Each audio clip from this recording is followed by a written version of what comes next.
ভগবান গণেশকে পরম পূজনীয় দেবতা মানা হয়। একদন্ত বিঘ্নহর্তা লম্বোদর নামেও পূজিত হন। ভগবান বিষ্ণুর ষষ্ঠ অবতার পরশুরাম সপ্তম চিরঞ্জীবীদের মধ্যে একজন পরমাত্মা ছিলেন। বেদ চর্চা, রীতি অধ্যয়নে পারদর্শী এক যোদ্ধাও বটে। ব্রহ্মবৈবর্ত পুরাণ অনুসারে ভগবান পরশুরাম ভগবান শিবের সাথে দেখা করবার জন্য হিমালয়ে যান। আসলে রাজা কর্তবীরের অত্যাচারে প্রবল মাত্রায় বেড়ে যায়। সংসারের ভারসাম্য বজায় রাখতে পরশুরাম তাকে বধ করেন। এটা জানাতেই কৈলাসে তার আগমন। অন্যদিকে ভগবান ভোলানাথ তখন তপস্যায় লীন। তাই মা পার্বতী পুত্র গণেশকে পিতার তপস্যার ব্যাঘাত যেন কেউ না করতে পারে তার পাহারায় লিপ্ত করেন।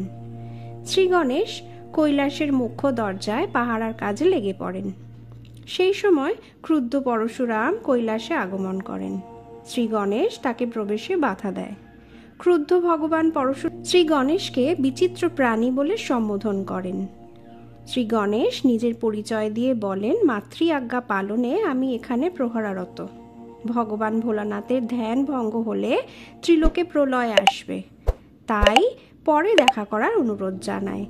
কিন্তু পরশুরাম ক্রোধে দিগ্বিদিক জ্ঞান শূন্য হয়ে শ্রী গণেশকে মায়াবী রাক্ষস ভেবে বসেন।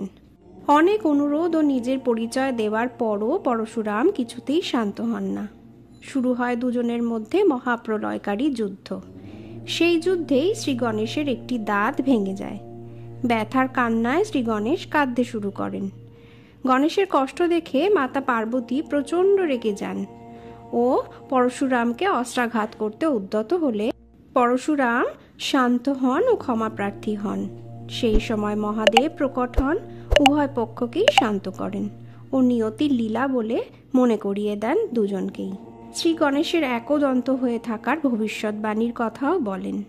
পরবর্তী সময়ে ব্যাসদেব কথিত ধ্বনি শ্রী গণেশ তার ওই ভাঙা দাঁত দিয়েই লিপিবদ্ধ করেন, যা মহাভারত নামে আজও চিরপরিচিত। কেমন লাগলো বন্ধুরা, তা কমেন্ট করে অবশ্যই জানাবেন। ভিডিওটি যদি ভালো লেগে থাকে লাইক, শেয়ার ও সাবস্ক্রাইব করে মিটস উইথ গডলির পাশে থাকবেন।